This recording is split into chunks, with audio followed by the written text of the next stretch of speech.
From the Mashamba West mine in the Katanga, a little rarity. This was actually a much larger specimen. I trimmed this up into 3 pieces. The large one was a little bit awkward, so I trimmed it down into smaller pieces. Now, very interesting. First of all, let's start on the matrix.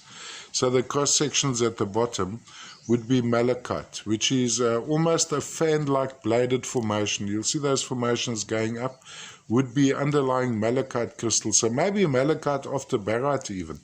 Then on the back, you have some chattochite or chrysocolla, the blue on the back. I don't know if I picture that in my still pictures, but the main attraction here, of course, is the rare copper silicate Kolwezite. Kolwezi mining district in the Katanga is, of course, named or the mineral is named after the Kolwezi mining district.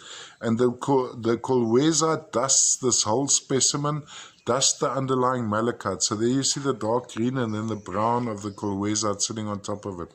From a display point of view, it would stand flat like this. So this is your sideways view. You have these lovely bladed formations, maybe malachite pseudomorphed after barite or who knows. And then, of course, dusted with Kolwezite.